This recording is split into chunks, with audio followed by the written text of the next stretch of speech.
Welcome to Alpha.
Welcome to Alpha.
Welcome to Alpha.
Welcome to Alpha.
Welcome to Alpha.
Hey guys, welcome to Jumpstart Your Career, organized by FBC Community Connection. We have a fantastic session set up for you guys.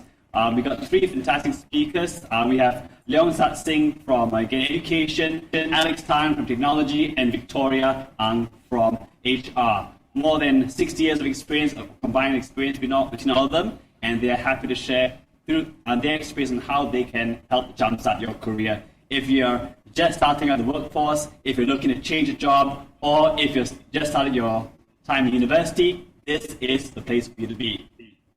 Now, please take note that all this is for educational purposes. The opinions said by the speakers are purely on their own. If you need professional advice, do seek it out independently. Please do stay back at 4 o'clock. We are opening a bonus Zoom private session with each of the speakers. And so we can do this thing offline. We can ask them personal one-on-one questions, turn on your audio, and just ask them about, hey, I've been going through 20 interviews. I'm not getting a job. What's wrong? Hey, I've been sending out my CV out, but no one's invited me for an interview. What's wrong? Do it, and we can have this one-on-one time with them later at 4 o'clock. Until then, please like in the YouTube and Facebook parts. Thumbs up if you're giving a thumbs up, as well as give your comments and questions. We will be doing multiple Q&A sessions after every speaker. So your question will be answered in about 10 minutes after you posting it. All right, so first we have Leong Sat Singh. He's had over 20 years of experience in the education field, and he's going to talk to you right now before you send an application. What do you do? What can I do for myself? How do I get myself ready? So, Sat Singh, take it away. Thank you, Peter. We have got a bit of delay just now, so sorry about that. Okay, we are talking about branding, yeah? Okay, let's do a quick one. Wasted a few minutes just now. All right, brand identity is important, okay, for a company to make sure what they project out there is really sellable, really popular, because it's really what people tell each other about their brand rather than how much they shout about. So there are multiple factors, yeah? The colors, the scheme, corporate identity, the typeface, and what kind of design comes out. It's always come back to what their brand identity is about. So we're talking about 4 things today. What is branding? Those of you who studied marketing or advertising probably will know branding 101. We relate that to your personal branding, and then what are the disruptors at workplace and how we can hone our skill. Elon Musk said, brand is just a perception. But this perception will match reality over time. So we really got to be careful. Be truthful, be deep in what you stand for, and then your brand will come out strong over time. Yeah. And Richard Branson says, branding actually is everything. A younger once came to me and told me I could be famous because I look just like Richard Branson. So how you look can determine how you respond people, whether you're looking for a boyfriend, girlfriend as well. Yeah. Now, world-class examples. There are these 3 examples here. All of you know. McDonald's has this franchise philosophy that everywhere they go, you must look the same, feel the same, and what you eat there or drink there is the same. Yeah. And many people expect wherever they go to China, India, or Europe, they expect McDonald's is something like that. You may have a little diversion here and there, but generally they are the same. And they have succeeded in doing that. Mac and Apple, this is my wife's favorite, using iPhone, and she boasts about how good it is. But I never kind of been persuaded to use it, not yet. But it has been successful over time, to build that identity that it is durable, it is of quality, it is exclusive, and you will be proud of using it, and you know that it's always reliable. Starbucks, on the other hand, sells on experience, and we all, some of us like to pay that 20 ringgit, 25 ringgit over a 2 ringgit coffee shop could be just next door, because we want to be seen in there. Maybe we want to, the experience. Probably there's a lot of plug point over there for you to use a laptop for hours there, and maybe you just want to carry the cup around and show that you have made it in that sense. Yeah, all right, they have succeeded in that sense. Okay, what is branding? Talking about company branding now. Yeah, so number one, the company will want to know the purpose of their product or their services, and that's where their brand will need to project out based on what they want to fulfill, who they want to satisfy, So they must establish first what is their business model all about, and then your target audience. So once you have these things, who do you target? Are you targeting at the women, at the children, at the middle income people or high income people, the elite group? You got to determine that. And then your mission statement. Every company, usually, they have their mission statement. Put it in few sentences, some bullet points. Some maybe in just one sentence is fine. But that encapsulate all that the company is about, how they value certain initiative or certain values in their company. It all encapsulate over there. Then number 4, then you design, after having all that, then you design your brand's visual elements. Of course, your website, your logo, your brochures, your building design, the colors, all this, you have certain identity you want to maintain. Then you build up your brand. You got to project this out there. You use social media, of course. You use advertising. You use all kinds, maybe even, what do you call that? Influencer. You may use influencer as well. So step number 6 is getting influencers or getting your friends, getting your associates to advocate your brand. You not just advertise, but you get people to talk about your brand, whether you pay them or whether indirectly or just a matter of convenience or friendship. So you get the voice out there. Then number 7, you evolve because your brand grows. Your brand grows to be bigger. You may want to extend internationally. You may want to expand more brand products, more services. So you grow because the world grows.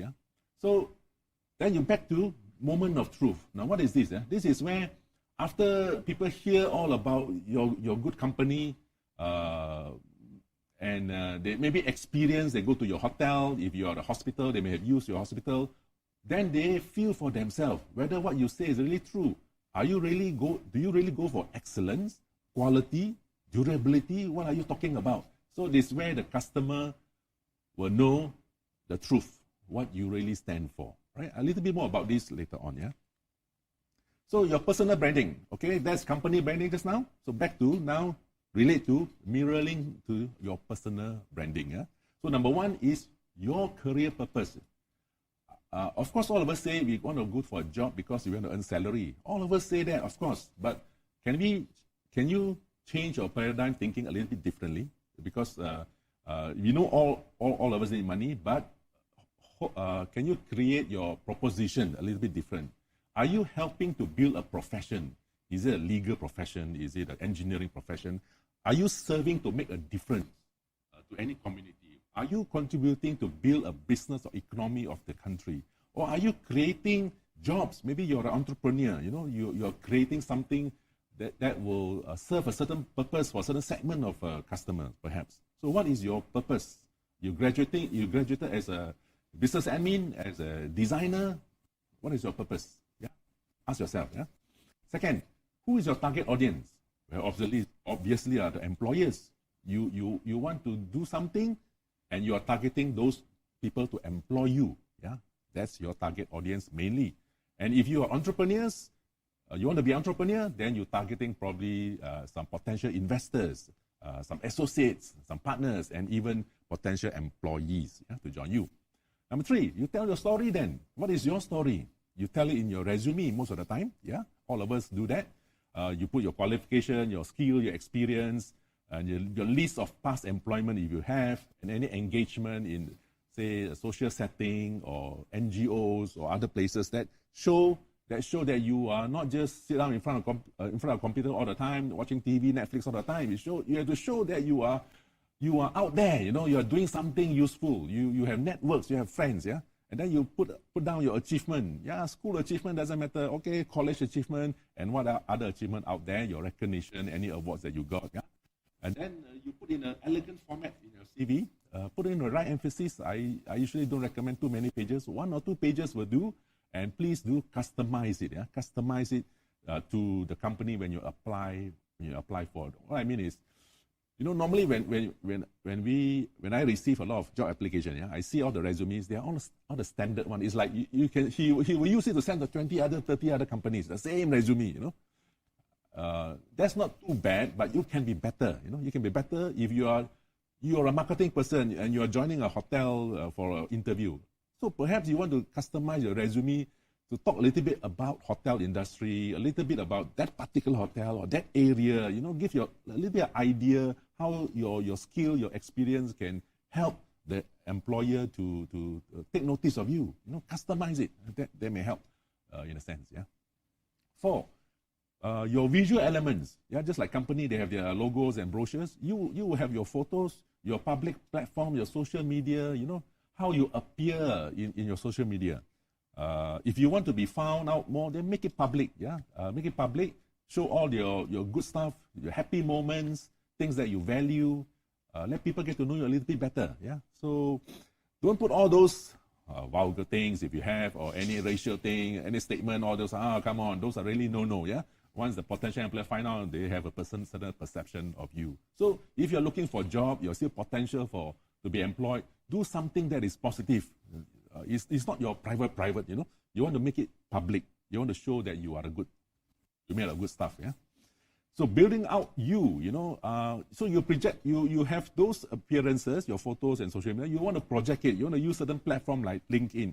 You want to use all these Instagrams, YouTube, and all that, and put it out there. Get people more to share. Put it interesting stuff so people will share, and you build out your network. And people may even communicate with you because of something interesting you put. Advocator and influencer, your friends, your previous educators, those who trained you before, your previous employers if you worked before, and your associates. These are people who you can let them know that you are available, that you have certain services you can provide, or even when you're looking for a job. Don't be shy about it. You've got to let people know. Maybe out of 100 people that maybe about 10 or maybe even 5 may connect you to somebody, some companies. You want that, So don't be shy about that. These are your influencer or advocator. So don't burn bridges, especially those who worked before in other companies. If you want to resign. Please don't burn bridges. You want good work, a good word of mouth, You want to build network and association with them, right? These are important for your future career as well. So lastly, you are an evolving brand, and you ought to be, because the world is changing. I read a statement somewhere. Somebody advertised saying that the world has changed. Now it's your turn. That's a statement. The world has changed. Now it's your turn. It's your turn to change. Because expectation of employers evolves because their company change and evolves. So what they expect of an employee also change. So you surf the wave. What kind of wave is coming in? We all know it's digital wave. So you're going to surf along with it. You may have to rebrand, learn something new. They call it upskill or reskill, what they call it. But you must be willing to learn something new because of the new wave. Amazon founders say your brand is what other people say about you when you are not in the room. So let's be careful about that. So let's go on to disruptors to workplace. Number 1. Advances in technology, we all know that. Automation, digital literacy is a lot being required now.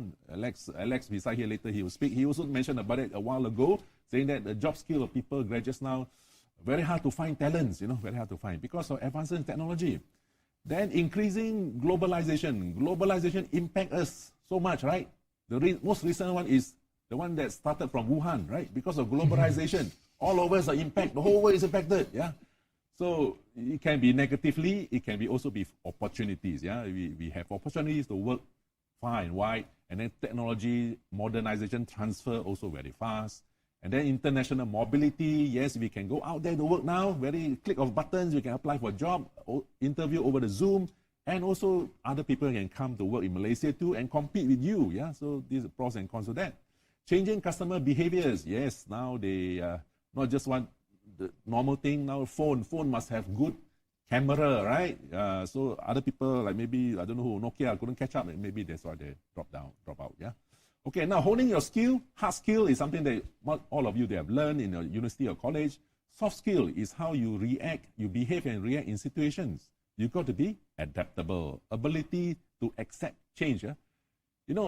All of us have this natural tendency, don't want change. We want the status quo, the routine kind. Change is a bit stressful. But we have to be willing to accept change because we have no choice. We have no choice. Secondly, growth and learn mindset, willingness to learn. This is something that is, I hope the university or college have taught you that you got to continue learn. There's such thing as continuous learning. After you graduating, you probably should have learned how to learn how to continue to learn, yeah? And you must carry with that all the time. Next, creativity. This one cannot be replaced by automation. How you think out of the box. The robot can't do that. The robot just do whatever you program them to do, but for you to do something different, something that is more creative or influential or solve certain problem, you need that. Human being need that. Communication, yeah, this is a standard, When you're born as a baby, the first thing you is not like listening, what the papa, mama say, how they sound like. The first thing is you shout what you want, isn't it? That's all we're all very good at. Communicating, we tell what we want to say, but very bad in listening. Listening is very bad. All of us got to learn so that we can be better communicator, yeah. And that can stand out in your interview, yeah. If you are a good communicator, how you capture the questions, how you answer the question. So please be good with that, yeah. Problem solving, yeah. Sometimes when problem arise, we get complicated with the emotion and the person's complexity, all that came into play, and we forgot about, hey, what is the issue all about? What is actually the issue? So you must identify the issue, and instead of that issue dividing you and whoever, it has to take out and both of you look at the issue from the same platform. It's not dividing you. So we have to take away those things which require emotional intelligence, how you manage your emotion. If you are disturbed over something people say about you, you've got to learn how to, sometimes they say ignorance is bliss. You got to know what is the objective. Don't lose the objective. What is the purpose are we arguing or talking about? And don't get too personal, yeah? And so managing your own emotion and other people's emotion so that at the end, the objective is met. So we are closing to the end now. Future-proof your career. These are the things you need to know, and especially soft skill. Every now and then, please find opportunity to learn and be trained about that, yeah? So moment of truth is not just how you look like, but actually what you stand for, how you behave, and what is your attitude is. This probably is not easy to be detected in the interview, but who exactly you are? Are you a person of integrity? Are you a person that can be trusted or reliable, responsible? You can bluff your way in the interview, but over time, short time, long time, whatever, the truth will be found out. And that will determine how your next career jump going to be, how your progress going to be. So from where you are now, please decide in your mind that you want to be reliable, truthful, and with full integrity wherever you are. Maybe a little Q&A, we can talk a little bit about this. But I think I've taken too much time. Thank you so much, everybody. Back to the moderator, Peter. Yeah. Thank you. Of course. Thanks so much, Sat Singh, for your time on this one. Really grateful to have you on board, of course. I said thank you. Guys, if you have any questions for Sat Singh, for any one of the speakers, please remember to put your comments and questions into the live chat for both Facebook and YouTube. We will get to them as soon as we will put them onto the list of questions to answer. Guys, look at the questions that we have over here. Give me just a second. Let the questions come up. Let's wait for the questions to come up. Give me a second. Can I see the other one? Can I get? Oh yeah, that one. Yes, please. Show me that, please. All right. Can you show me the more recent ones, please? More curious. I saw the ones in the race. Okay, cool. So Satsing, you talked about soft skills. Tell me, Satsing, where can people, develop their soft skills? Besides going, of course, to UCSI. Yeah, of course. And of course, classroom. Assuming we don't have a better educational experience, opportunity, or the lecturer doesn't happen to do it so well, and where can I hone my soft skills, and how do I do it? Okay. There are several ways, actually. You can always go to the YouTube, and there's a lot of talks about time management, about leadership, about how to build friendship, stuff like that. You can attend specific training too. If you have already started earning money, I attended a conference some 20 years ago. They said that you must have about 4 or 5, containers, to put your money every time, for your food, for your entertainment, to give away, for investment, for saving, right? And one of the containers should be for training and development. You got to put maybe 5-10% of your income every time so that you train yourself. Maybe collect some money about 4 or 5 months, then you join that particular training. It costs 500 ringgit or 1,000 ringgit. So you can build certain skill and realize certain things that you never knew. So you got to have that kind of habit, that will help you. Of course, reading books will help too. And mostly, really, you got to be humble. Why got to humble? Because in your interaction with people may feedback that you're such a bad speaker, or you are just not punctual enough, or you don't communicate, or leadership, whatever. So you got to humble to know, this is my weakness. So I got to check myself how I can improve on that. Yeah. But if you are arrogant, which I know some people. They don't learn. You tell them anything, they react, they respond. They didn't like you. They think you're not helpful. So please, we are young. If you are young, you need to build certain improvement, and you got to be receptive. Listen to feedback that you get. Yes, that's the thing. I will definitely listen more. All of us do. Okay, so note on this one. Good point. We say you have to actually spend money to invest in yourself. Completely understand on that one. Besides professional trainings, are there any if you want to pick up the top of your head, are there any particular clubs that we should join? Not those kind of clubs. The other kind of clubs that we should join. Any kind of societies. How can we? What can we do besides looking for professional things that advertise to us to actually go out there and get an opportunity to hone our soft skills? What would you advise? Like a quick thing you can do within this week and start doing right now? Start doing right now within this week? Yes, within this week. Lockdown is nearly over. Get your 2 shots and we're done. Okay?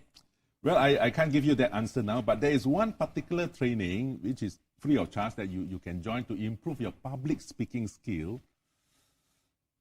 Now I slip my mind. Toastmaster, thank you guys. Yeah, Toastmasters. There's something you should join, and really interesting. You will find that from a shy person, very reserved. Again, you must be humble to learn. Then you try to participate in things that they organize for you, and over time you will find you build confidence. You are able to speak in front of a crowd without any shivering or butterfly in your stomach, things like that. So there's one thing you can join. Toastmasters. I guarantee we're not sponsored by the Toastmasters. Next question is, how do I create my brand with no content? I did not join any co-curricular activities in college or in school or university. What can I do to basically, to add some meat to my CV, put it bluntly? Okay, so yeah, we have students who are very studious. They don't join any activities. They just read the books, watch a movie or whatever. Yeah, very hard for them to put anything on the CV. Maybe I leave this question to the next speaker. We'll talk about interviews. Yeah. Definitely we can cover that one. A last question for you, since we talk a lot about branding and social media on this one. You as an employer, you've hired numerous people, saying over the years. Have you had your people, or does your HR do it for you? Check on on the applicant's social media platforms. Have you guys ever done that before? Okay. Or have someone else a friend that did it before? Not you, a friend that did it before for you. Okay. Yes, we have done before. Not me personally, but associates of mine have, when we want to employ somebody high enough, like a manager or assistant director, that level. So my associate did comment to me about what he saw in the social media. And then secondly is sometimes we not so sure about the person, so we will contact the person in reference. In resume, sometimes you put referees. So we did call before, and other company, they call me before, email to me too about certain people that have resigned from my place, and those are another reference that we do. Last one, I did say a question about referees. You're an employing. Okay, let's talk about if you're employing someone with experience, it's a bit easy to find out who the referee is. He's a colleague or a superior. That's easy. No one really needs to know. But if you're a fresh graduate, who would you accept as a referee for a fresh graduate? What would you be looking for with that person? Well, someone who have in contact with you on an official level, could be your lecturer, your tutor, or somebody who involved in some training with you. Certainly not your relatives or friends or brother, sister. Yeah, somebody that is totally different but have his connection with you, can say something about your behavior or your attitude. Yeah, or even your school club teacher, if you join the club, or your form teacher. Yeah. Okay. Right. Or your Toastmaster colleague, possible as well. Okay. Thanks so much for your time, Satsing. Again, up next we have got Alex. Alex has spent also 20 years in technology, both in consulting as well as in-house and telecommunication. Here we have Alex joining us, talking about what do you do during the interview 101. Possibly he's done 101 interviews. I'm not so sure. We'll let Alex explain that one for us. Go ahead, Alex. Is the light going? Sorry. All right.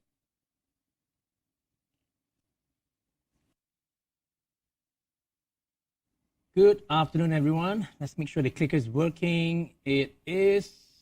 Thank you and good afternoon for joining this session with us. I know it's almost 3 o'clock. It's, Sunday siesta time. So I hope you've got a cup of coffee and you've perked yourself up. For the next section, we're going to talk about going for an interview. I think that's now is putting all the theoretical practice that Satsing has mentioned into practice. When you finally need to go get a job, it's uncommon that you don't have to go for an interview, right? So this is what everybody goes through to get a job. I'm going to talk a little bit about the interview process itself. I know for some of you who have been through many interviews, this is just a recap, but for those who are new to this will be useful to understand what is a typical interview process.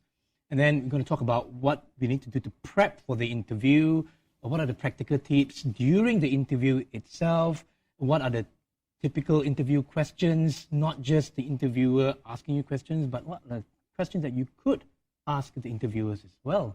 And then to close it off, what are the post-interview follow-up routines or actions that you need to be mindful of.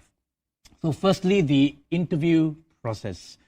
So it starts with a congratulations, you've got a call, all right, for a job interview, right? So the first thing that you will probably need to do is to prep for the interview, right? And we will talk more about that later. And then you will then typically go through what we call an interview cycles that typically starts with a screening interview, all right? Screening interview could be conducted, most of the time with the HR person, but sometimes also the hiring manager could be in. And then you go into the next few rounds of interview, typically a round 2 interview with the hiring managers, and subsequently back together with HR as well for a final interview for closure, right? A typical interview duration is about an hour or a bit more or less, depending on which cycle it is on. And the interval between each of this cycle is typically 2 to 3 weeks, right? But again, it depends on how desperate the employer needs you to onboard as well. It could be as quick as the week after you'll be called for the next round of interview if you're successful. All right, and then before they offer you a job offer, if you are successful in the final interview, there is typically a negotiation phase that again typically takes 2 to 4 weeks. Again, this depends on how what happens during the negotiation phase, right? The more you negotiate, the longer it takes. Okay, and then congratulations if you get past the negotiation phase, you got a job offer. Congratulations. So this is the typical interview process. All right. Now, I'm going to talk a little bit about preparation phase, right? This is probably the most important part of the interview itself, because if you're ill prepared for the interview, you'll find that you're going to struggle during the interview itself, okay? So what are the 3 things that we can do to prep for the interview? One is, and this is definitely something that you must do, that is to research and to read up about the company that is your potential employer, right? There are many ways you can do this, right? So the first thing that I would do, or any one of the people I've interviewed do, is to go read up about the company in their websites, right? In the website, you will find their vision and mission statement. I think Sachin spoke about branding and all. You will find what are the nature of the business, their strategy and their business focus. You will learn about their products and services, what is media saying about them, and then what is their latest financial growth, who are the leadership in this company, and what is their learning and culture as well. You can also find out about the company through a lot of means right now, through news, right? You could Google the company, right? Social media has lots of information about the company itself and its employees. LinkedIn, right? And nowadays people use a lot of other websites like Glassdoor, right? To find out sentiments of that company as well, right? The employees sometimes talk about the company, and you can find out a lot about the culture of the company simply by just going to websites like this, right? And then finally, as what Sachin also have mentioned earlier as well, about leveraging your advocates and influencers, your contacts, yeah? Talk to your family and friends who may know the company, right? Or who may know friends who know the company, and then you want to leverage these people as well. All right. The second thing you could do in preparing for the interview is familiarizing with the role and the expectations of of the job that you're going for. Right. Ask and clarify the job description and the expectations from either HR or through the headhunter if this job is coming from a headhunter.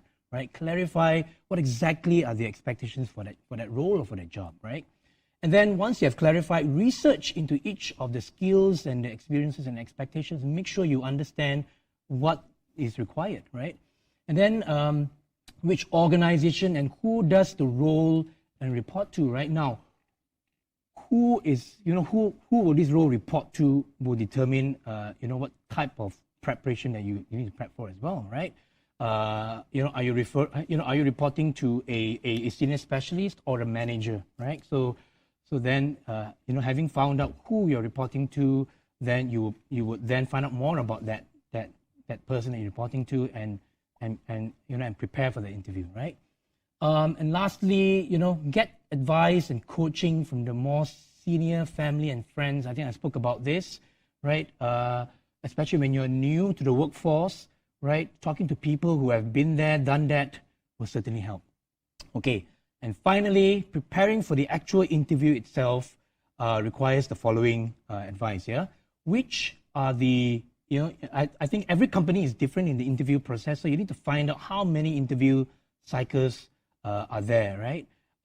And what are the expectations for each cycle, and what is the format? I know during this whole MCO period, a lot of the interviews are done digitally, but now that things are opening up, there could be a hybrid situation where you could still be asked to come into the office. So this will determine what you need to prep for. Are there any tests that is going to happen in either in any of the interview cycles, right? Who are the interviewers for each of the cycle? Again, use LinkedIn to check out once you know who will be interviewing you. There could be more than one, by the way. So you need to check out their profiles so that you know who you'll be talking to, and you could then tailor your messaging according to who is going to interview you, right?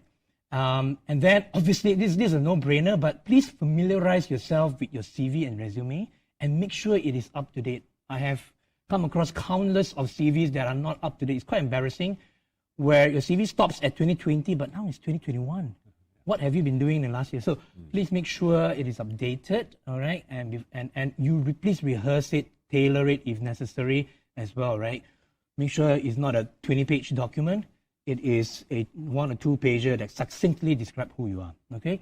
Think of how you would contribute to the role. It's very important as you go through the CV. It's not just about the more the merrier, right? It's about what value and contributions you're going to bring to the company. Think about how you're going to articulate that, right? And lastly, also think about questions for the interviewers, right? This shows interest and passion for the job, okay? Finally, right, when you're on air, you're now going for the interview. What are the practical tips, right, as you go into the so-called the D-Day, yeah? All right, I will talk about the do's as well as some don'ts as well, right? Obviously, please get plenty of rest the night before. Be at your best. As what Sasing was saying, this is your branding, yeah? Right? You want people to see you at your best. Dress for the occasion, smile and show passion, right? And always be attentive, practice generous and active listening, as well as good communication skills, right? I think Sasing also touched on that. I'm going to have a slide after this to talk a little about what good communication skills are, right? Just briefly. And don't be shy to ask questions to clarify, right?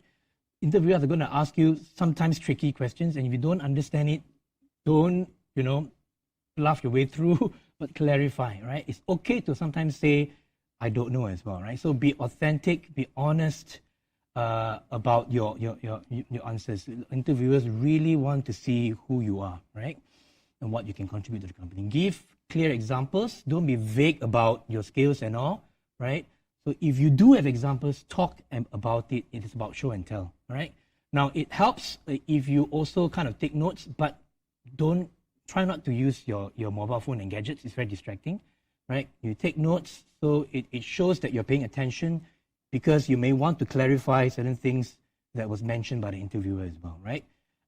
And then finally, feel free to ask for feedback right at the end of the interview as well. You're allowed to do that. What are the don'ts? Luckily, the don'ts is shorter than the do's. Huh? Okay, don't is kind of like the opposite of do's anyway. Huh? So don't interrupt the interviewer, right? Let the interviewer ask the question, right, while you're thinking about the answers.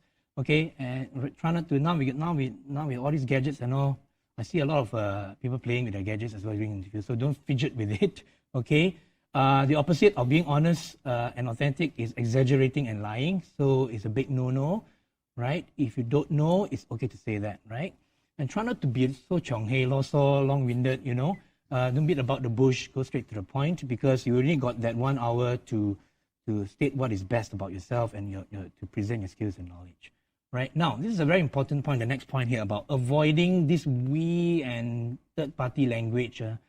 My team did that, my boss did that, my peer did that, Try to avoid a lot of this, although at times it is necessary when you want to talk about teamwork and all. But the focus is on your contribution and your experience, your achievements, right? Like I said, unless you're discussing about teamwork and collaboration, okay? And the last no-no is don't, at the start of the interview or even right at throughout the interview, focus on salary and all your remuneration packages only. I'm not saying that you don't get to ask the question, but employers really want to know who you are, what you can contribute first before you then ask salary, right? Okay, so I said about communication skills, right? What are good communication skills, right? Just very briefly, listen, right? Your non-verbal communication, number 2, is very, very crucial. Your body language, especially now when you go for face-to-face interview, right? Your posture, your gesture, even your eye movements and all will play an important role to communication. Be 3 C's, be clear, be concise, and be confident when you communicate. And that's why practice before that, all right? And then be personable, be friendly, try not to show too much of the worried face and, people see these gestures as well, right? Have a friendly tone, a smile can go a long way. I've been in interviews where, wow, the interviewee was very gung-ho, overly gung-ho, and almost becoming hostile already to the interviewer. So don't be friendly. You might know more than the interviewer sometimes, but don't always try to prove the interviewer wrong. Be careful about that. And be patient, okay? Sometimes the interviewer would ask a lot of questions and you might get a bit impatient. So be patient always, communicate professionally. Okay, and so I think what are the the next topic is about typical interview questions. Right? What should you be expecting for? What type of questions should you expect, right? Typically, it falls into these two categories. Of course, most of the time, the focus is on skills and experiences. And that's what Sat Singh mentioned, it involves not just technical and soft skills. Even nowadays, digital savviness is one of the skills that people are looking for, especially as companies go through digital transformation these days. And the second part of the interview, it could be interspersed throughout the questions, is the cultural fit into the organization. It is one thing to check all the right skills, but the interviewer, the hiring managers don't find you fitting the culture, whether it is teamwork, your aptitude, your attitude towards life, and your passions may not be in the right places. So the typical questions for skills and experience is, it comes like, in this kind of form and shape, but there are variants, of it, of course, right? So questions like, walk me through your latest relevant experience and projects. Okay, latest relevant. Don't go and talk about 10 years ago what you did and all, right? And all. So always try to start from your latest and then moving on to your less recent ones. Describe your latest role and contribution in your current company, right? So these are the typical questions about trying to find out what you have done, right? Why should we hire you? Sometimes there are open-ended questions like this. What can you bring to the company? As I mentioned earlier, employers are looking for value and contribution that you can bring to the table. What are the achievements that you're most proud of? This is a trick question, What are the achievements that you're most proud of? Wow, it could cause you to think about, if you have many achievements, which ones you're most proud of shows the passion in that area as well. Okay? Of course, the typical questions around strengths and weaknesses. I don't normally want to call it weaknesses. I typically call it areas of improvements because, I would like to hire someone who is honest about that there are still areas that need to improve rather than someone who thinks that they are already flying like Superman, right? So think about the areas that you can improve, and these are questions that you could also ask the interviewer on areas that you could learn on the job as well. And then on cultural fit, questions could come in the form of what motivates you, what are you passionate about. Tell me about a challenge or a conflict you faced at work and how you dealt with it. They're looking for how you problem solve, right? So it's one thing to have all the skills bases in your mind, but it doesn't come out and it doesn't show in how you problem solve in a day-to-day job. Tell me about a time you disagreed with a decision that was made at work and how you approached it. So these are questions people, the interviewers will try to sift out, the essence of you and how you operate on a day-to-day, not something that you learn in books, right? What would you do differently compared to your current company? Another trick question, right? Because you could be leaving a company because the culture doesn't fit, and now you're trying to see whether, are you going to a company where you would be more passionate, where you would fit more culturally, right? So, and then lastly, what are the reasons why you would leave your current companies? All this would give the interviewers, indicators of whether you would fit into the company's culture. Okay, and then what about the other way around, right? It's not uncommon that the interviewers would then ask towards the end of the interview, ask you if you have any questions for them. Now, it's normally not so nice if you just say, no, I got no questions, right? I think you should start to prep for questions because nobody knows everything day one anyway, right? So it's okay to show that you have questions that you still don't understand about the company and you want to find out more, right? So questions could, example questions could be, can you tell me more about the day-to-day responsibilities of the role? What must I hit the ground running in the first 3 months? Again, this shows understanding of the role that you're going in for, right? Okay, and sometimes you could also ask in a form of, can I confirm that this is what I would be doing in the first 3 months? What are the opportunities for training and progression within the role and the company? Where do you think the company is headed in the next 5 years? Right, this kind of shows that you want to know more about the future of the company and you want to be a part of that journey. Can you describe the working culture of the organization? This is for you to find out, right? So while earlier I was talking about them asking you whether you will fit their culture, and now it's your turn to ask what the working culture is, so that you could tailor, because it's also for you to find out about the company, right? It's a two-way communication about the culture. Is this a culture that you're going to like working with, right? Can you tell me more about the team that I will be working in as well? This is also part of elaborating the question before, right? Also learning about culture, the teams that you'll be working with, and then lastly, you could even ask some teaser question to the interviewer. What do you enjoy about your job, right? Because what they tell you about what they are passionate about reflects the culture of the company and what they stand for as well, okay, and what they find joyful about working in that company, okay. And then post-interview follow-up, okay. So this could be post-interview as in between the cycles, after screening, after round 2, or even after the final interview, right? What should you be mindful of, right? You got to be very mindful of whether there are any follow-up actions and documentations that is required. Sometimes during the interview, the interviewer may not have time to ask you all the questions, or there are answers that they want to verify and validate, so they might ask you for evidence, or even in the more technical areas, they might ask you for demos of deliverables and presentation materials. At least that's what I sometimes ask for. Because it's one thing to say that I have done those things, so it's another to actually be able to show it, right? Your certification, sometimes if you didn't put it in the resume, they might want you to follow up on that, right?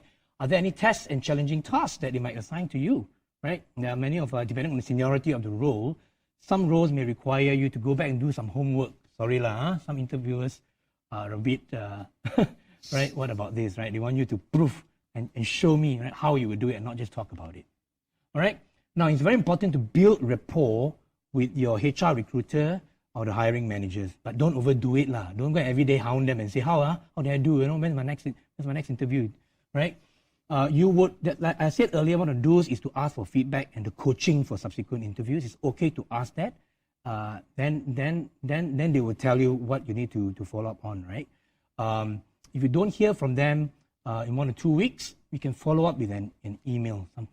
Some pointers when you email is to remind them of the job title and the date you went for interview for, and confirm that you're still interested in the position, and of course ask for an update. Because sometimes I've been to a situation where actually this person missed the job because the interviewer thought that he wasn't interested at all, because he didn't come back with some of the tasks that was assigned to him, right? So build rapport and follow up. And always stay positive and keep in touch. Even if you're not successful in getting that role, stay positive, build rapport. Like what Sat Sing saying, don't burn your bridges, because it could just be a deferment of the role, right? There are many cases like this. They started hiring a role and say, hey, you know what? I think we're going to defer that for 6 months. So don't be upset, right? And also there will be future opportunities within the company as well. All right. So that's kind of all I have for the topics that I wanted to cover for going for an interview. So all the best in your next interview that you'll be going for. Thanks so much, Satsing. Thank you, Satsing, for passing me the thing. Thanks so much, Alex, for again sharing this part of it. Of course. No, I think we'll skip that. Alex is... Okay, maybe I'll say a few words about this. There are many online resources. Sorry, this is a link here, and we can send that to you offline. There's so many online resources about, the questions I gave was just a sample of it. There are websites that will give you all types of difficult questions that could be asked during the interview. A lot of resources, online interview tips as well, smart questions to ask at the end of the interview. What question can you ask or not ask during, after the interview, and also some tips around how do you negotiate for the job offer as well. So, all right, even salary comparison too, by the way. Okay, so many resources online. I'm sure you guys out there are smart. You guys are online people. You know, you can Google it. Okay. Thanks, Alex. Thank you. Okay. All right. Let's check out again the questions. What have we got? Let's look at the more recent questions. Okay. Interesting stuff. I had an interview recently. 40 minutes. Is that good or bad? Alex, would you spend 40 minutes with someone? Like I said, a typical interview is about an hour. 40 minutes is about 2/3, or even a bit more than 2/3, about that. It's not good or bad. I think what's more important is what was the interviewer's feedback and response, right? And you will be able to know from some of the reactions as well, right? Now, is the 40 minutes because you were cut short, or the 40 minutes because he has finished what you asked, and you're able to articulate your skills and experience that is required, right? So I don't think you should use that as your yardstick only. Like I said, there are other factors that you must consider as well. All right, interesting thing. Now, starting as well, doing online interviews, do you find your interviews tend to be shorter or longer, or there's no change in the duration? Starting, and Alex, what are your thoughts? In my experience, not much change. Not much change, yeah? You'll still spend 1.5 hours on internet time. About 1 hour, 50 minutes, yeah. 1:15 max, Sometimes it overruns because sometimes the interviewees very chiong halo. So like I said, right? They're not arriving at that point, and sometimes some interviewers are a bit more gracious to listen to you, others not. So hopefully you're not in the 40 minutes because you're chiong halo. So hopefully, right? Yeah. Interviewers too gracious. Oh yeah, just keep quiet. Just nod and smile. All right, cool. Again, the interviewer talked mostly about the company and does not seem to be too interested to know about me. Is that good or bad? So basically, I'll change this one, okay? Alex, if you had one of your managers talking about the company for too long, what will you tell the manager? About you mean about their own company of? They're talking about the company they employ for, just talking about it kind of thing. And it doesn't seem too interested about the applicant. Right? What are your thoughts on this particular interviewer that reports to you? I think remember one of the values of feature of good communication is being patient. Okay. Okay. Now, hopefully, this person will allow more time, for you to then show and tell your part. But certainly, don't interrupt and don't interject. But listen attentively. Like I said, when you take notes, these are valuable information for you, right? You could use that to even reiterate that you understand. Because some interviewers really, they got ego they want to tell about how great the company is first, right? So you let them wayang first, and then you must then show interest to say, I understand the where the company is going. Yeah. And then it's your turn to speak. After that, the interviewer is expected to speak, and then you would then have to quite succinctly and quite cleverly tailor the messages to suit that. Maybe I think the warning part is that you might come thinking that he's gonna go that direction, but after hearing what he's saying about the company, that it might not, that direction may be a bit different, and so you need to be able to think on the spot though, right? To how to tailor your messages to suit what you have just heard. Be careful, because you might come prepared with 10 points that you want to say. Yeah. But then after hearing the interview, only 5 points are now relevant. Then please be clever about it. Focus on those 5 points that are more relevant, and don't ramble on things that may not be as relevant anymore after hearing the interview. I think that the interviewer talked for too long. Either two things: it's their own company, they just want to talk about their own company. Hopefully, you'll be a client one day. Another thing is that not all interviewers out there are experienced, and it's true. And then they revert back to again talking about what they know, and they're actually more nervous than you sometimes. So that is a possibility when the interviewer might talk more than you. Yeah. That's it. Need training from something. Yes. Can I add something? Sure, go ahead. Please. Because just now Alex said about you may come prepared with 10 things to say, but say only 5 according to the flow of the interview, right? So I think that is a good point. Good point in the sense you must come prepared, sharing your strength. maybe you have some experience, leadership, or organizing something. Maybe put down in your list, hold it in your hand, things that you want to find opportunity to share about your achievement, your strength during the interview.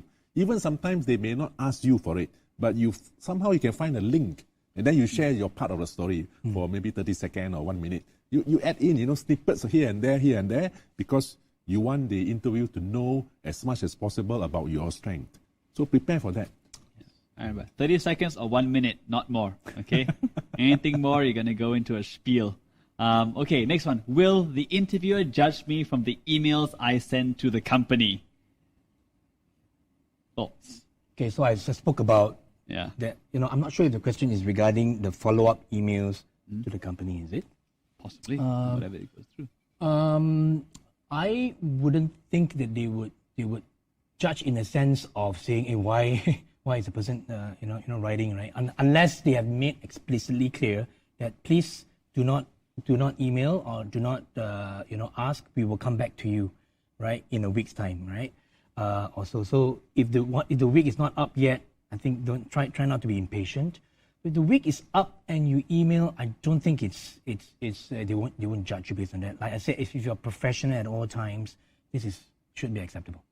Yeah, not professional. I tend to sometimes some people they how do I put it this way? They mix up an email with how they'll chat with their friends, and I receive like triple question marks on the email kind of thing. It's like, what's happened? Question mark. The sentence is fine. May I know what's happened? Can I follow about the particular interview? Question mark, question mark, question mark. Sometimes with the exclamation mark at the back, I was like, okay, wow. So that's why I think it was a Tourette's with the keyboard, it's part of communication skills as well, right? Yeah, I think just make sure all the email etiquette That's right. are observed. Right? Yeah, that's right. Keep it short, just Yeah. not triple question marks. I'm curious. What are the strangest emails that you guys have received over the past 20 years, 40 years? What kind of emails like? Oh, wow. Well, there was one email I got, Yes. all capital letters. So one of the examples of exclamation mark. Then when I asked the person actually was ignorant, didn't realize it is offensive or what. I mean, he's still learning, The caps button was stuck, sir. My technical support couldn't reach me in time. Yeah. Interestingly, I don't normally receive emails. I receive calls. Okay. And even WhatsApp messages. Okay. I feel it is not as professional as email because this is professional front is always through written communication. But yeah, I receive calls as well asking for updates and all. But that's also because I'm a little bit more open and flexible. Some interviewers give their numbers as well. Some are more particular, right? Most of the time people won't reveal the numbers. So it depends on the interviewers, right? Or it could also be someone you have worked before who knows you, then that's different. Then you might receive calls for updates. Okay, fair enough. A call's not so bad, Calls are done properly and as well. It's okay there. That's right. Except when it's after office hours, 8:30 p.m. Okay, hello. Last one. Sorry, go ahead. Oh, sorry. I just want to add one thing. Experience. Peter. No, it's not that. Actually, sometimes it's the other way around, right? Is the candidate is quiet. we have to chuchuk a bit, Yeah. What's going on, No. So expect that as well. That sometimes not just the HR but the hiring managers will call you and say, what's going on? You said you were interested in this. You were supposed to come back with something. You haven't. So be prepared to receive such a nudge from the interviewers or the hiring managers as well. True that. Yeah. Just to tell the interview if you've already secured something for yourself. It's fine. If not, we will bug you. We are paid to bug you. Okay. That's right. All right. Last one. Okay. How do I answer when the company asks me what can I bring to the company? I just graduated, and my results are bad. Okay. So how do I answer okay. So basically, when you ask for an interview, how again? What can you bring to the company? What's the go-to answer? So I think, what are your thoughts on this one? I think the latest trend, was it Google who started to say they don't look at qualification anymore when they hire employees. Yeah, they look for other skills, other attributes that you have. So your result is bad, I suppose to some company it doesn't matter. Is what you can contribute. So what have you done in the past that shows you have certain thing that you are good at that perhaps can contribute to the company? So it's through the interview that I suppose this can be found out, whereby your results can be irrelevant. Yeah.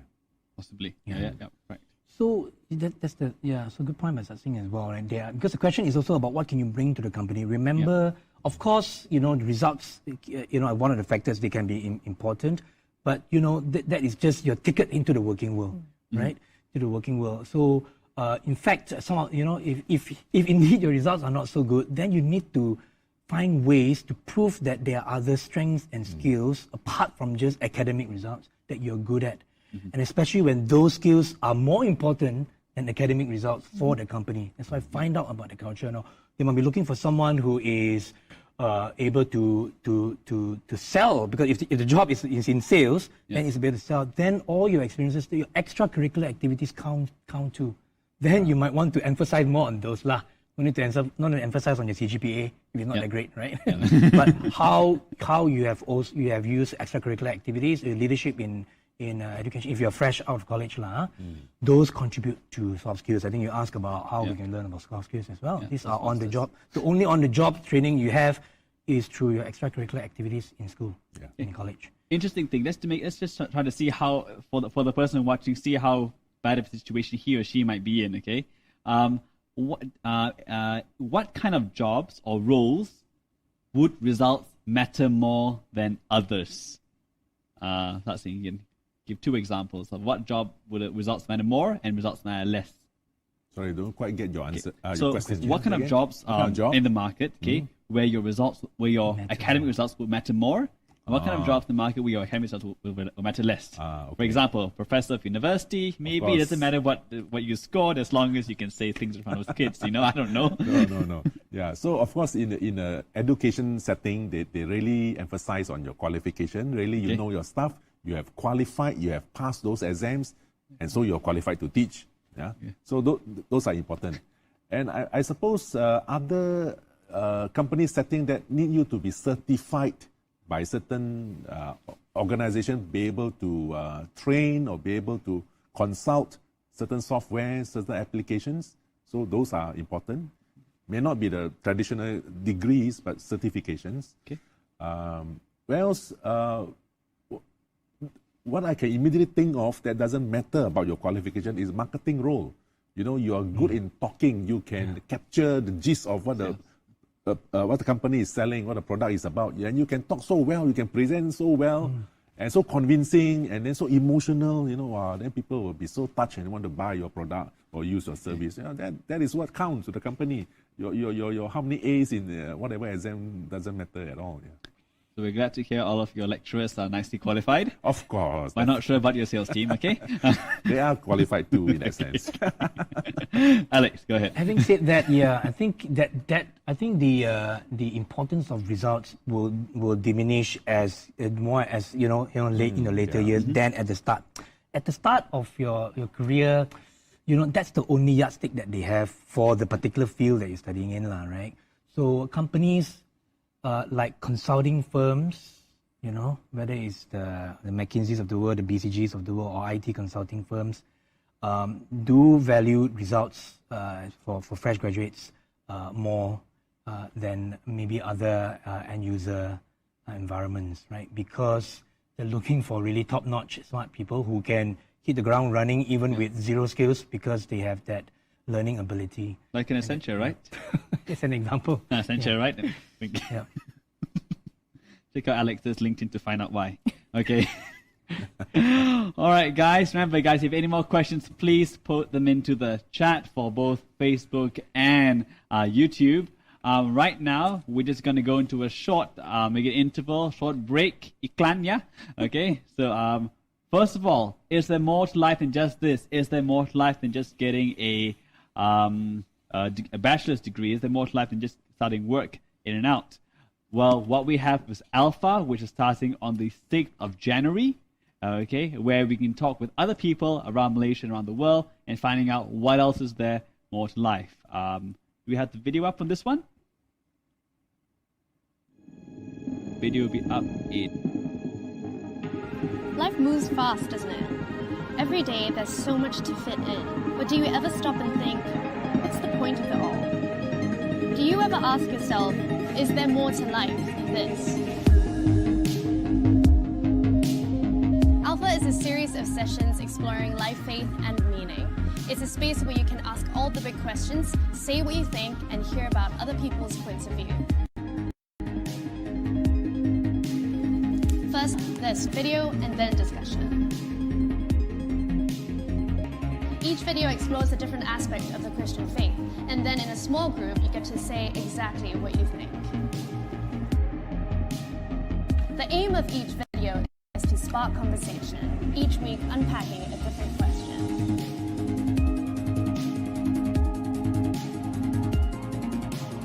It's an opportunity for you to hear from others and contribute your own perspective in an honest, open, and friendly environment. So why not try it out?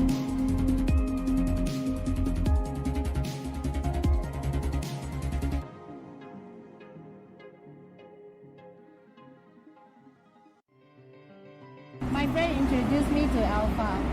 I learned about Alpha from my wife. A restaurant owner, which my parents and I have a dinner there, and she's actually kind enough to share the details of the Alpha with us. When you have question, you can go to Alpha because there a lot of people will come. When you put forth your question, they will clarify your answer. See the same thing in different manner and from different perspective you can see. I benefited from the Alpha course through growing spiritually and sharing my ideas with other people and basically meeting so many other people. I'm able to stand up from falling into depression, as I've lost my son not too long ago. What I learned when I joined Alpha is to ask questions, which can be difficult, even for people like me who's grown up in church, but in a safe environment where you can discuss things that you're not sure about or work through your doubts. Nice game, nice people, so I had a lot of fun also.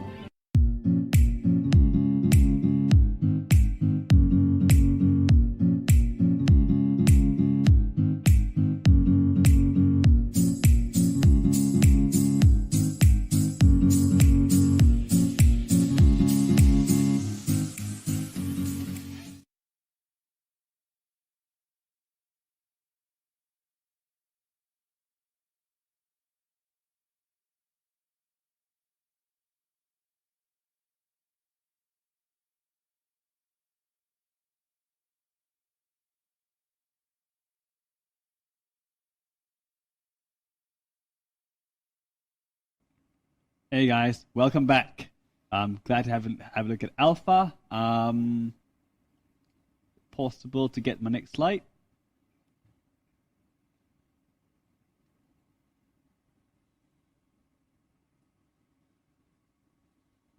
All right. Also, if you have joined our Alpha in FBC, please, we also have the next step, which is Beta. Laying the foundation of what the Christian walk is. It's going to be it started last week Thursday, but no worries, you can still join this one. Please contact Lemmy or John Tay in the lower right corner via WhatsApp.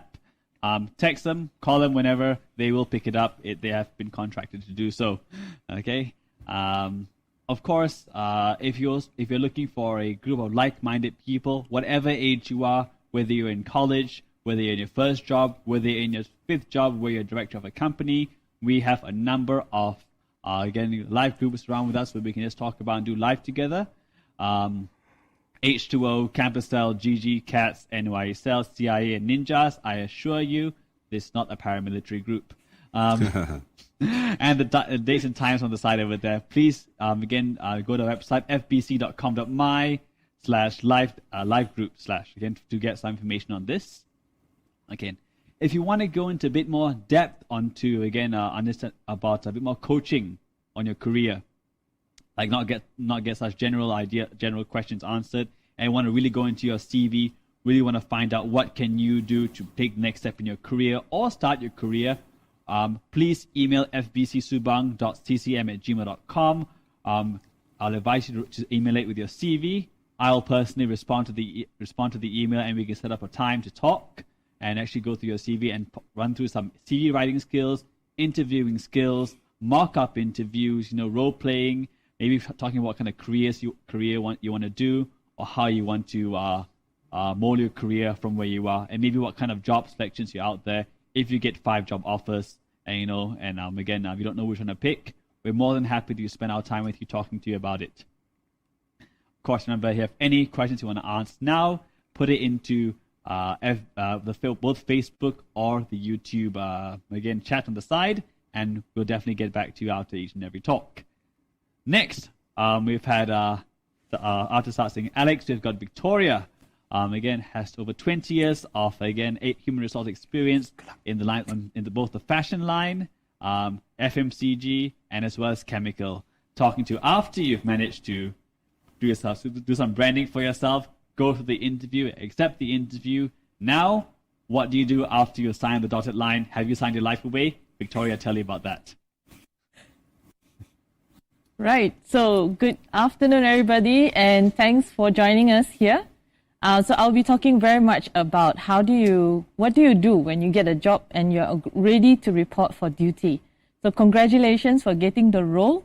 Basically, you have successfully branded yourself and successfully managed to communicate effectively with your interviewers, and now you've got the role. So what happens? Of course, on your first day, there will be definitely things that you've not done before or not seen before, especially if it's in your first role. So you need to prepare yourself and be self-sufficient. What does that mean? Do you know where you're going to start work? In which floor, if it's a multi-story building, for example? What time do you need to get into the building?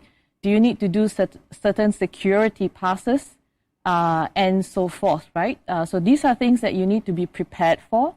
And that would mean that you need to be in contact with the person that has offered you the job, or somebody else who has take up this process for you to be onboarded. Important as well is how you're going to report for duty in terms of the building itself. Are you going to drive? Are you taking public transport? Are you planning your time, and how long does it take for you to commute to that location? Where do you park? And how far is that journey? So important as well in terms of making sure that you survive your first day. What are the things that you need to have for yourself, right? Maybe you are somebody who loves snacks and you want to eat while you're working. So bring enough food or drinks or your own bottle of water to make sure that you stay yourself hydrated, as well as your working kit. Maybe you're not provided with stationery, so bring your own. And those are things that you want to be prepared for, so that you are ready. If you need to start work on day one, you have everything with you. But in some organizations, it's a little bit more structured. You may have a full plan already before you come on board. You may have already received documents to tell you that, hey, read this or that. You may even be starting to do some of email work before you start your role prior to that. And that really depends on how structured an organization is in terms of preparing your onboarding. So you may have a plan and you may not have a plan.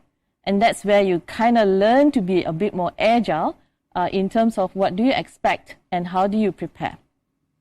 Important is you need to really now then start to learn your organization. So what's important for them when you come on board? Is it safety, or is it about the facilities, or is it really just about your role? And some organizations place different emphasis on the different parts of what they feel is important for a new joiner. Important for you to also learn is about your department. Maybe you're joining a small team of 5 or 3, but you could also belong to a team of 100 to 200. So it's important for you to understand the structure, who is there, what is the job expectations that you have, and what are you given as your work tools. So you could be office-based, and perhaps you're given a laptop, maybe a headset, if your work is a lot more virtual. But you could also be a physical workplace where you're working with machines or equipment, and that's a different way of getting yourself organized. So different work tools for different kind of people. And maybe your type of role is very customer-facing, where you need to be on the road. And those are things that you probably need to be equipped with as well. It's important to also prep yourself to learn from others. It's important to ask questions if you don't know. Just stay open in terms of what are you going to expect.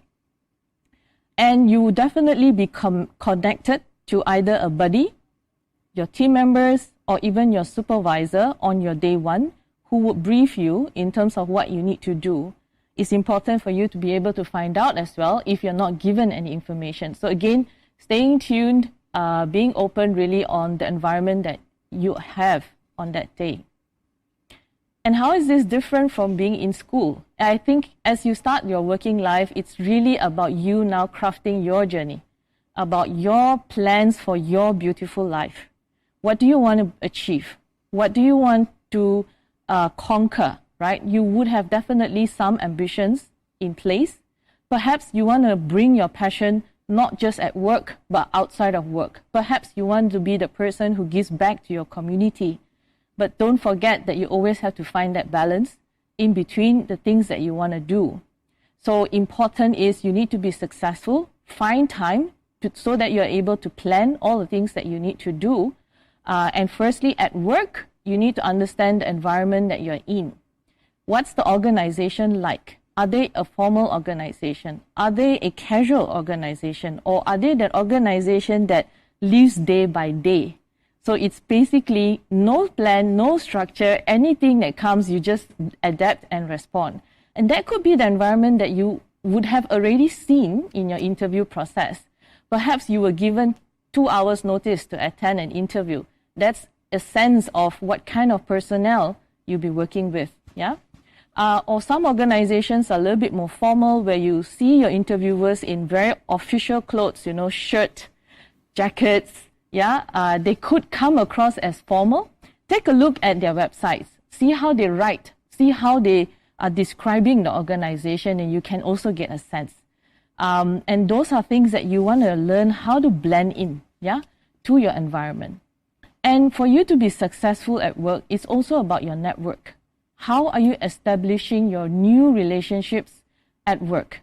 And relationships at work is definitely very different from the relationships you have at school, because it is no longer about, hey, you cover me, I'm not going to be here, and then things get done.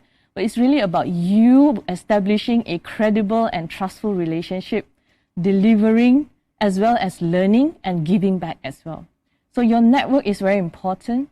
As what Satsing was talking about, never burn bridges. So whoever that comes through your life, your professional life, remain friends. Use them as people who you bounce off ideas, get information from them, exchange information from them, and these are the people that will help you to grow and develop along the way. And most importantly is your mindset, right? Are you approaching work as, oh, you know, it's horrible at work, but yay, I get to finish at 5 and I'm off? Or are you saying, you know, the work is as important as what I'm going to do outside of my office, and I'm going to give 100%. Most of the time when you give 100% at work, that's where you see your career grow.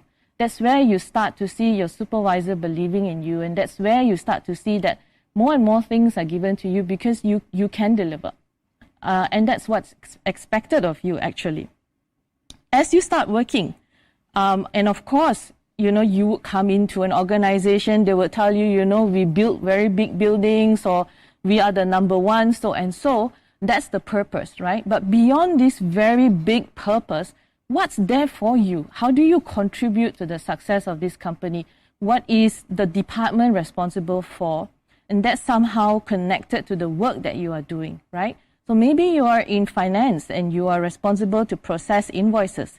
How is this connected to the higher purpose of the organization? And I'm very sure if you start connecting with your network that you have built, you will find that purpose as well and meaning behind that.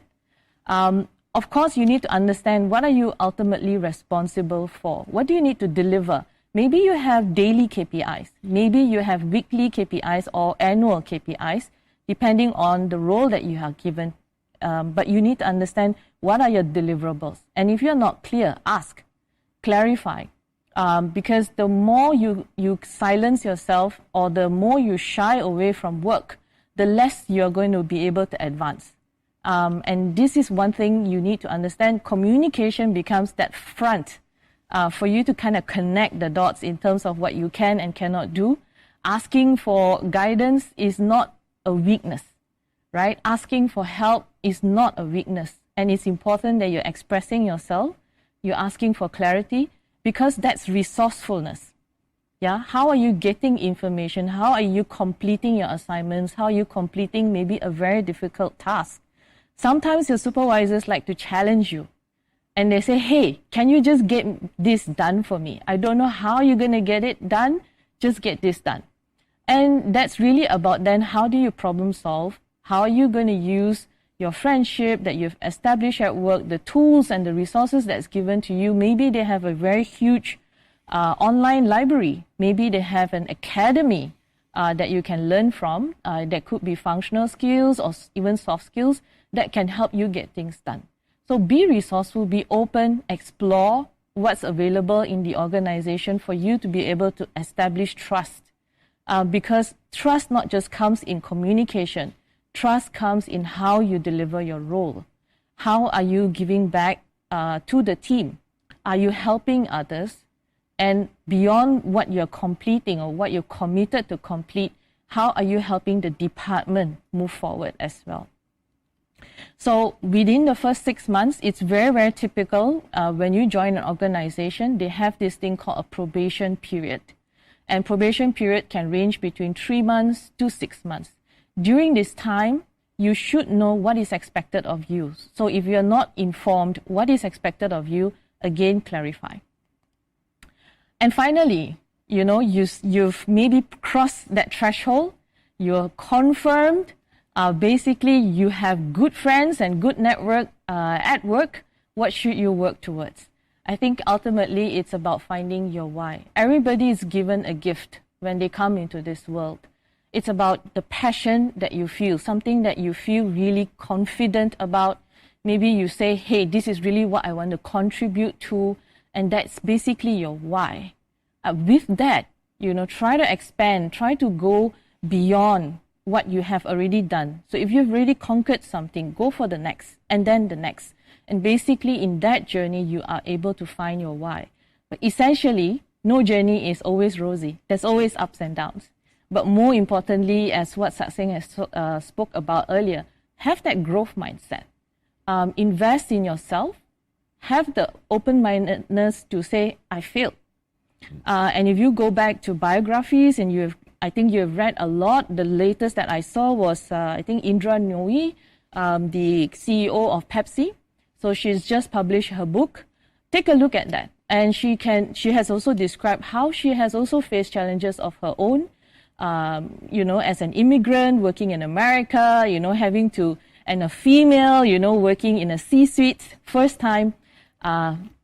She is very successful, but it was not an easy journey. And she also had her failures. So be prepared for that. Have that open mindset, be open, continuously find ways to overcome challenges. Don't see them as problems, but see them as something to conquer. So I wish you all the best in your journey as in your working life. Passing you back, Peter. Thanks, Victoria. Good to have you sharing this thing for us. And of course, slide says thank you. Let's talk about what the crowd's been asking.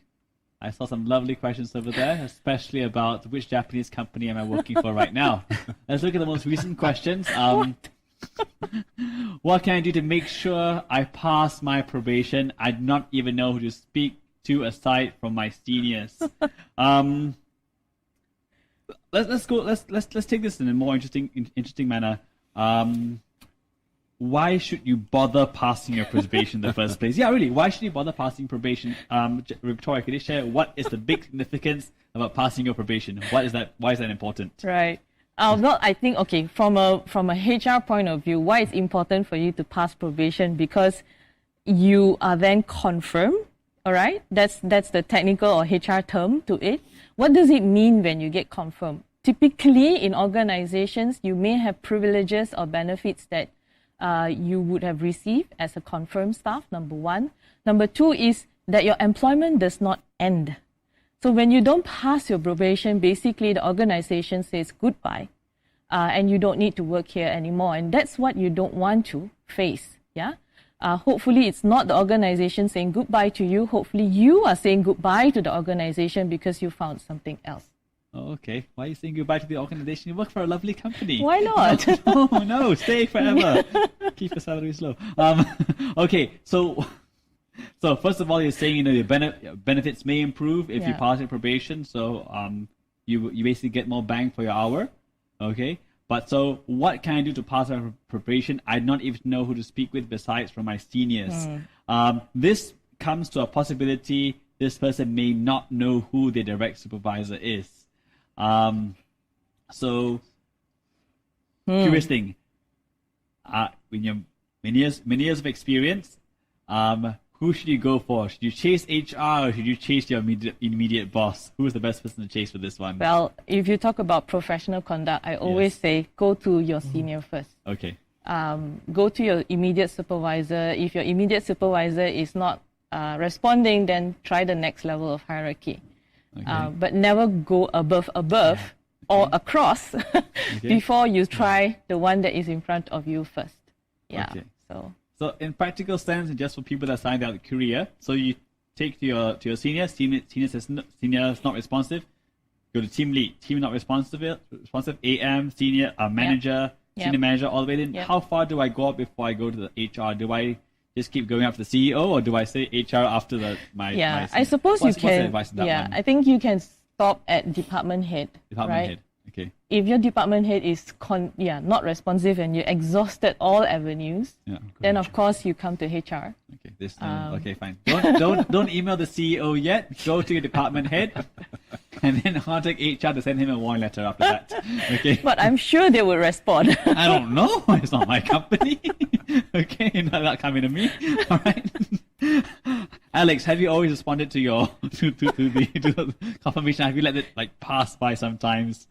Yeah, so no, I think I would like to add also is sometimes like a triage may be necessary. You know, like the team lead and the team lead's supervisor.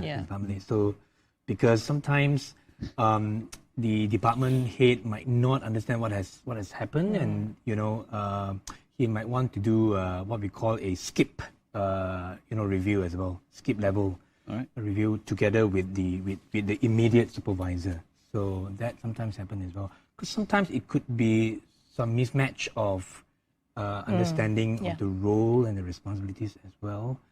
And probation sometimes also could result in maybe after seeing who this person is, there could be another role that could suit him better. And instead of saying, no lah, this company not for me, we will always try to keep the person on the job. Yeah. Okay. Right? In your experience, at least, or at least the teams you've worked with, or not your team, but the team beside you, because not you, never you, okay?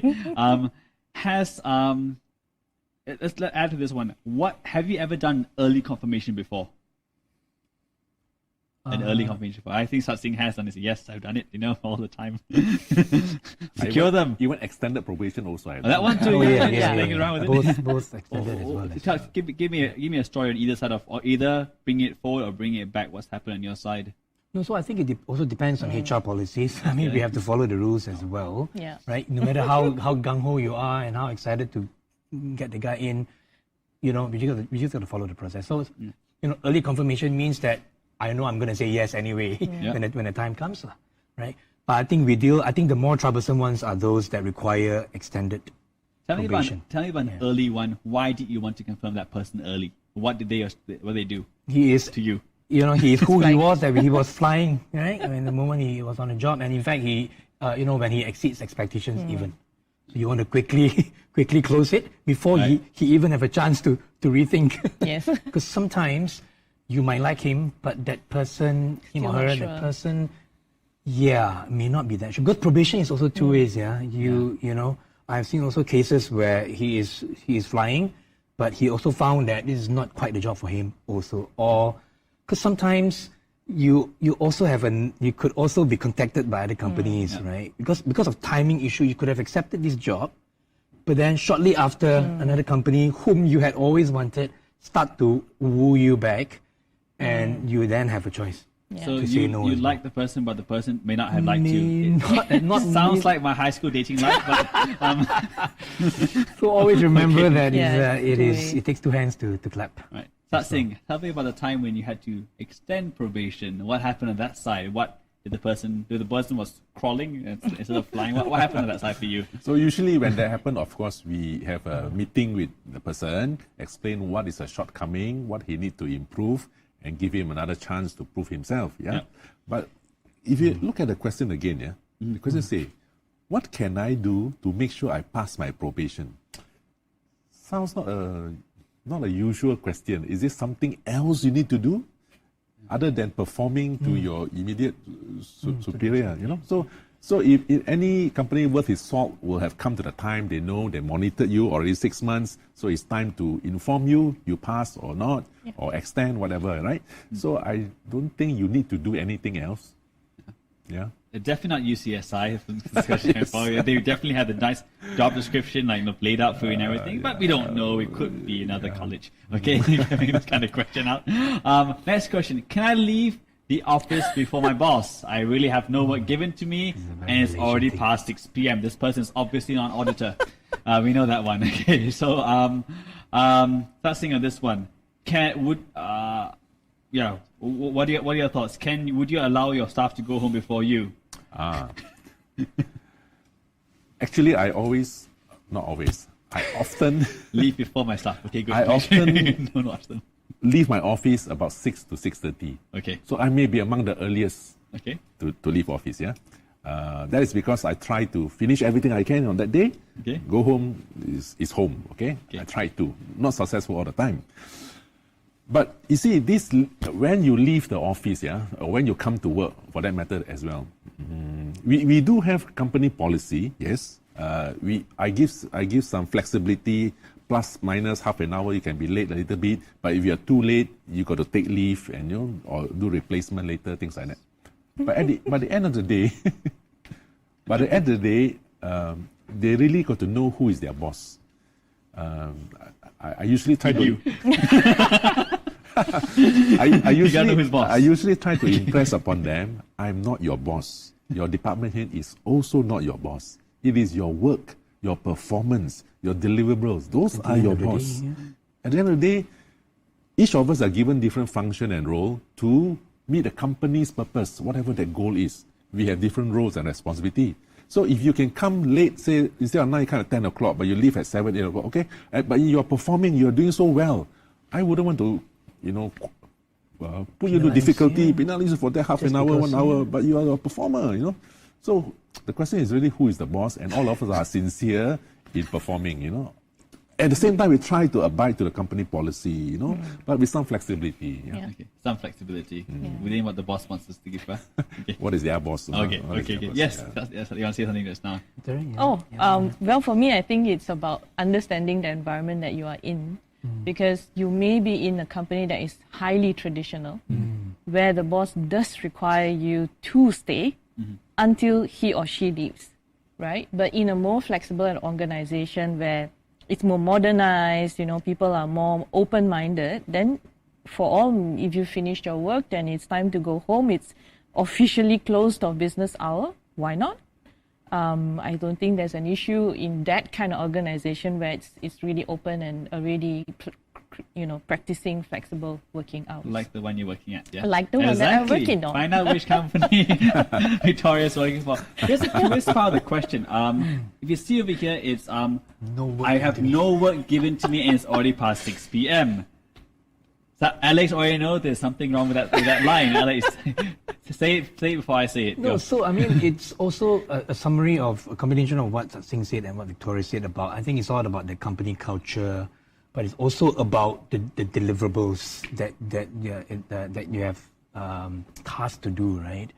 I mean, again, it really depends also on the nature of that job. If your job is administrative and the hours matter, means you work the hours, then you got to honor that, right? But if you're not measured by number of hours, right, but by deliverables, and you have completed them, there's no reason why you cannot leave when the official work end hours are, then of course I'm not asking you to go and leave 4 o'clock and go and makan teh tarik, right? You still need to. It's a culture thing as well. I think it's a very Asian culture thing to say that I better not leave, before my boss goes. But I think, as what Victoria said, now cultures are changing already. Also, if you work for MNCs, they are influenced by globalized cultures already. In fact, right now my company is asking us to please go home. Yeah. Aircon bill. Yeah, please go home. And then some companies even declare no meeting days because it's right now with Zoom and with Microsoft Teams, we're going through what we call meeting fatigue. Oh yes. People are just meeting for the sake of meeting and just showing face. Now, what's the point, right? You are not getting any more deliverables done, and you're tiring the employees, and people are starting to complain about work-life balance. Yes. I got a curious part of this one. Okay, maybe it's just me. Maybe I could be just a bit crazy. But what I'm reading over here is I really have no work given to me, and it's already past 6 p.m. Well, doesn't matter. But the words I have no work given to me. I think if you're especially young and if you have any hint of ambition inside you, you should not be waiting for work to be given to you. And this is why Alex not giving you the answer, because he wants to be on top of the food chain, But what are your thoughts on that one, about waiting for work versus asking for work? As a thought of this one. For me, I think if you, like you say, right, if you want or you have a hint of ambition with you, you wouldn't be sitting there, twiddling your fingers and say, don't look at me, don't pick me, It's basically you coming forward and say, how can I help, right? Yeah. And I'm quite sure, when you look left and right, if you have built sufficient networks, you would know what is there to do. And if you really have finished what you need to finish, volunteer your time. Yeah. If that's, you want to be that forthcoming, helpful person at work. Yeah. Again, it's also the nature of the deliverables. Is it a day-to-day deliverable where you get assigned at the start of the day and then you're expected to finish, or is it a deliverable that spans weeks or even months? Then it's about time management as well, right? Yeah. Some days you finish earlier, some days you finish later, flexibility as well, right? Doesn't mean, that's why those are deliverables that are not bound by time, but there are some tasks, I suppose, is bound by the tasks that's given that day. If you work for McDonald's and you got to produce X number of burgers a day, I suppose those are very transactional, very day-by-day basis. Yes.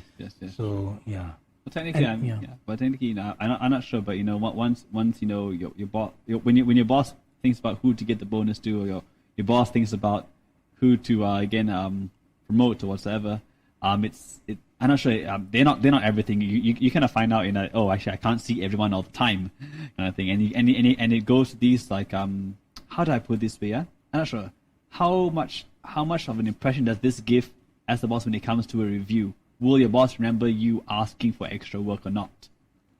Yeah, will they? Well, I think my take on this is like this, because I suppose all you out there are not just school leavers. You are maybe college or graduate or something, 25 years old or so, 22 years old. So you reach a certain stature of a person of responsibility. You are not a school leaver, just sit down, wait for jobs given to you, do this, do that, right? You're not to be told all the time. So you got to show yourself. It's something like your branding too. Even where you are, you show that you are responsible enough, you are conscious enough of what company values are, and you don't want to contravene that. You want to show that you are a valuable asset to the company. So like what the other panels were saying just now, you could find out what else you can do. You can also ask your supervisor what else to do, or ask your peers, is there something you can help? Build rapport, get to know more about companies. There are a lot of things you can do, you can learn actually. Don't think you always look at the clock and want to go back. Certainly, I would add that this proactive sort of attitude will count in your performance review, right? I mean, look, if it is a one-day thing, okay lah. But if this happens every day, where you find that you are sitting down shaking legs, something must be wrong. It must not be right. It's too efficient, It could mean that, but if you are, then you want to make full use of that efficiency to do more, and obviously, hopefully it is also a company that rewards this culture lah. I've also seen companies where do more, do less, also same pay, and don't get promoted. So you got to, that's like the culture and getting to know the company, the opportunities for growth is very important. Because if not, you will find that you're just passing time. Right? You know, and yes, that's what I was saying, and Victoria said, you got to ask, that's why it's all arts of communication, Be daring to ask for more work, not like you cari pasal lah, right? You want to ask for more work to do, right? But because you want to show that you want to learn more in order to grow. Nobody will reject that. Boss, you busy or not? You got work or not? Asking me. So we can just scroll down for this, answer that question, okay? Who do I check in the office to know whether I am measured by deliverables or measured by hours? Alex, you dug your own hole. You get this one. It's like clarification. No, so definitely when you sign up for the job, right? Hopefully your supervisor would have given you that 101 lah, right? What your deliverables are and what the KPIs are, as what Victoria said earlier. So that has to be clarified upfront the moment you sign the job and in your first 3 months of probation. So you will know whether you are measured by that. Typically, the measured by hours one are the more operational people. The measured by deliverables one are more project-based type of jobs. So to clarify, I think Victoria's has experience in managing both people that measure by hours but measured by deliverables. Could you give us a nice cut through of examples of what kind of role they wouldn't even look at your deliverables, not really kind of thing, but then it's like it plays about like a 10% thing. As long as you're there, you show up, you're in healthy working condition, and you leave at that particular time. What kind of roles are that? So at least you know you're not in that kind of place. Yeah, I think not place, but that kind of role. If you look at careers that are just starting, the typical deliverables type of role would be your sales role or your marketing roles, whereby you are working towards getting something done, right? Maybe it's a monthly target, or maybe it's about to launch a brand, so those are things that you would be measured by deliverables. But I think in terms of hours, then it will be maybe could be an operations type of role or a technical type of roles where perhaps you're responsible to answer the phone in X amount of time, or solve a customer problem in X amount of time, and you need to be in at X amount of time because you're taking over, it's a continuous shift, for example. So those are kind of roles that you have in hours. You also have roles that are in pieces. So in typical, so where I came from in a fashion industry where you have seamstress who need to sew X amount of pants or X amount of blouse or shirt, and they are paid by the number or quantity that they produce per day. Wow. So you have different types of ways to remunerate a person actually. If you like being a seamstress, Victoria put you in touch with the right roles available.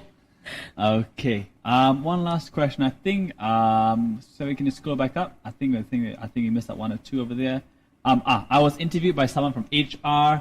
How would I know who my boss is on my first day? This is okay. We'll make the assumption that this person was offered a job in the first place. Okay. There are these kind of roles out there. I think Victoria had asked this question. That you actually may not meet your line manager until the first day of the role. It's you, okay, kind of thing. So how will you know, kind of thing? Are there any ways to prepare for it? Are there any ways to find out, or should you bother finding out? What are your thoughts? Yeah, I think you can do it many ways actually to find out who is your boss. But in a typical engagement, if you are hired without knowing who your boss is, typically you would see your boss within the first day or the first week, depending on how big your team is. Like I said, you may start in a very small team. You already see everybody, right, on your first day. Or in a very huge team, you maybe only see your boss at the end of the week, perhaps. So depending on how large is your team, you could also ask a very direct question to HR, who has offered you, or whoever that's offering you the job. May I know who is going to be my boss? As simple as that. Yeah. Okay. And is my supervisor the first person to speak to me and bring me to my cubicle? If you're in Saxon's team, the answer is yes. You personally technical support your laptop up and make sure you have your... It's possible. on a bad day. Wait, are you tech support? No, I'm your boss. Okay, Guys, it's been good chatting with you. As I mentioned, we will have a Zoom Zoom session open. We're gonna put it up on the chat. Thank you, sir. Again, to have more intimate, possibly one-on-one time with us, we're gonna have a Zoom chat to come into, and then we'll have breakout rooms where you can choose whom you want to speak with. Okay. So until then. Okay, there goes the questions. All right, it's already up. Fantastic. Okay. And they are allowed to, of course, move within the group. You're allowed to move in if you don't like the person you're talking to. We won't take off. They will take offense, but I won't. Okay, that's okay. So good speaking with you all of you guys. Of course, we look forward to again chatting with each one of you individually, and we'll let it go from there. Thank you.